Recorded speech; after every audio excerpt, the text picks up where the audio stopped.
YouTube channel again.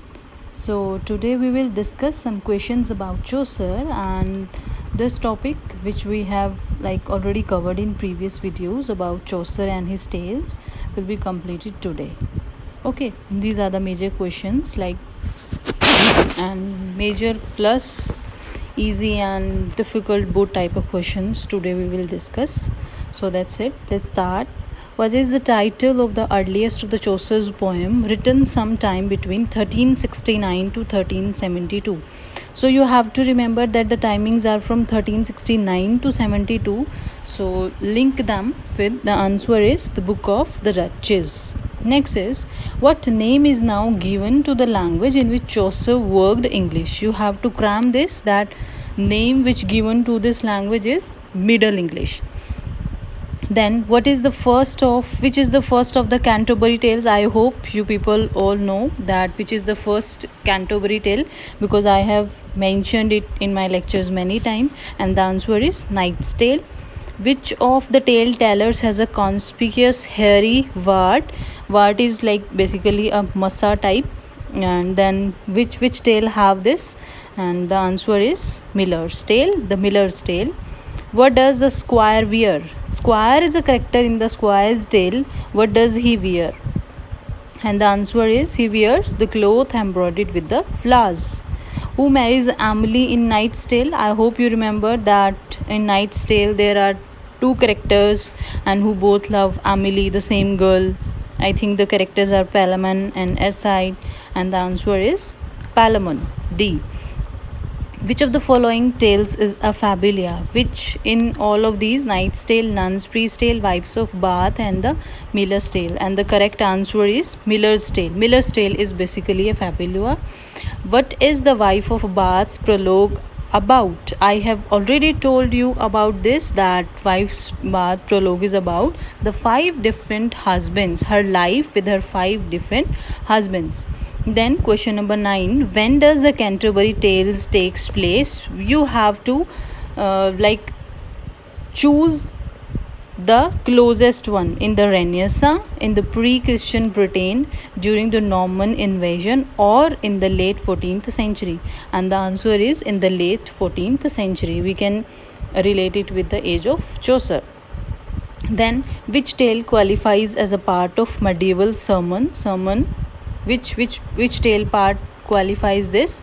And the options are Wife of Bath, Tale of Malaby, Physician's Tale, and the Pardoner's Tale. And the answer is the Pardoner's Tale. Which pilgrim carries a brooch inscribed with the Latin words meaning love conquers all? Which character have this? And the options are Prioress, the Wife of Bath, the monk, and the squire. And the answer is the Prioress. At what time of the year does the pilgrimage takes place? And I hope you remember that I have mentioned these timings in the prologue, that it is the timings of the spring. And the options are in the dead of the winter, in the height of the spring, that time of year when yellow leaves hang upon those boughs, and in the midsummer night. And the correct answer is in the height of the spring. Which tales are about the patient suffering of a woman? And the options are Wife of Bath's Tale and the Prioress Tale. Mark a cross on it. This is not the answer. Knight's Tale, Cook's Tale, Nun's Priest's Tale. This is not the answer. Man's Law Tale, Clerk's Tale, and Physician's Tale. This may be. And the Tale of Malaby, Parson's Tale, or Friar's Tale. C is the correct answer. The Man of Law's Tale, Clerk's Tale, and the Physician's Tale. Next, who are the closest contemporary of the Chaucer? John Gower, William Langland, John Wycliffe, and John Barbour. And the answer is William Langland. But what if in the options you don't find William Langland? Then you have to mention Gower, John Gower. Then question number 15, who says about the Chaucer's character here's a gourd plenty? And the answer is Dryden. Dryden is the correct answer, because he always criticizes other writers. How many pilgrims are from knighthood class? I have already told you that there are 3 pilgrims from the knighthood class. I hope you will find out the names of all those. And question number 17, how many ecclesiastical characters? I have already told that there are 8 ecclesiastical characters. I hope you will find out the answer names of all those. 18th question, in which tale love conquers all is mentioned? This is the Prioress tale. I think this is the repeat question.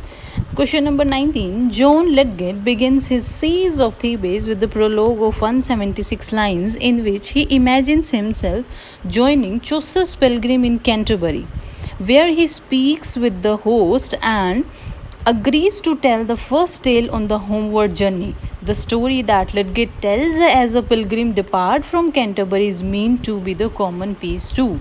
You have to remember this question with, like, there is a line that there is a reference of Thebes, it's okay, and imagines himself joining the Chaucer's pilgrim. It means this is directly related to Canterbury tales. Okay, and 176 lines, that's it. But you have to remember that there is a line to tell the first tale of homeward journey, and who tells us the first tale? And the answer is C. Night tells us the first tale. You can correlate this with that Canterbury Tales first tale. Which two characters are the example of deep Christian goodness? Summoner, parson, plowman and pardoner. Which two characters? दो character थे which have a deep Christian goodness, and these are second and third, parson and plowman. Then she was a worthy woman, all high life. Housebones at the creche door. She hearted 5. In the prologue, Chaucer represents the wife of Bath. As you can correlate these sentences that there is a 5 in this sentence, so obviously this will be related to wife of Bath. As wife of Bath have 5 husbands, then in the prologue, Chaucer represents the wife of Bath as how Chaucer represents her. First, crude and vulgar.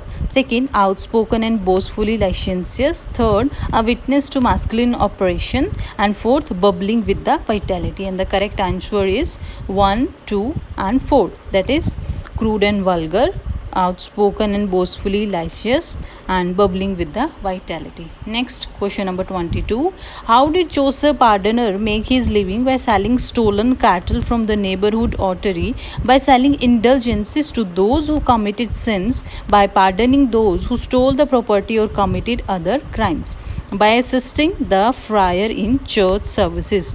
These are the options. Like, how did Chaucer partners make his living? कैसे वो अपनी life को करता था? And the answer is 22nd answer is B, by selling the indulges to those who committed sins. I hope you remember the pardoner's tale.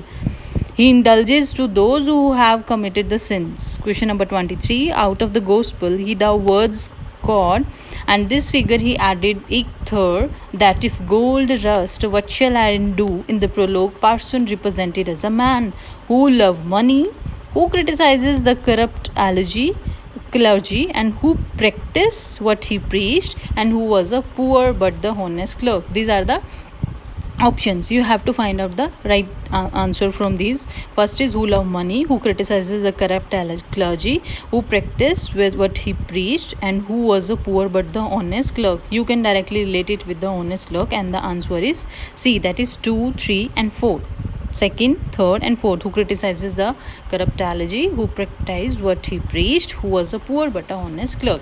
Chaucer satirizes monk because you have to I have don't give you the options for these questions, and the correct answer is because he cheats poor peasants by selling them false religious relics. Next, question number 25. Who has read full face full of swords? And the correct answer is Summoner.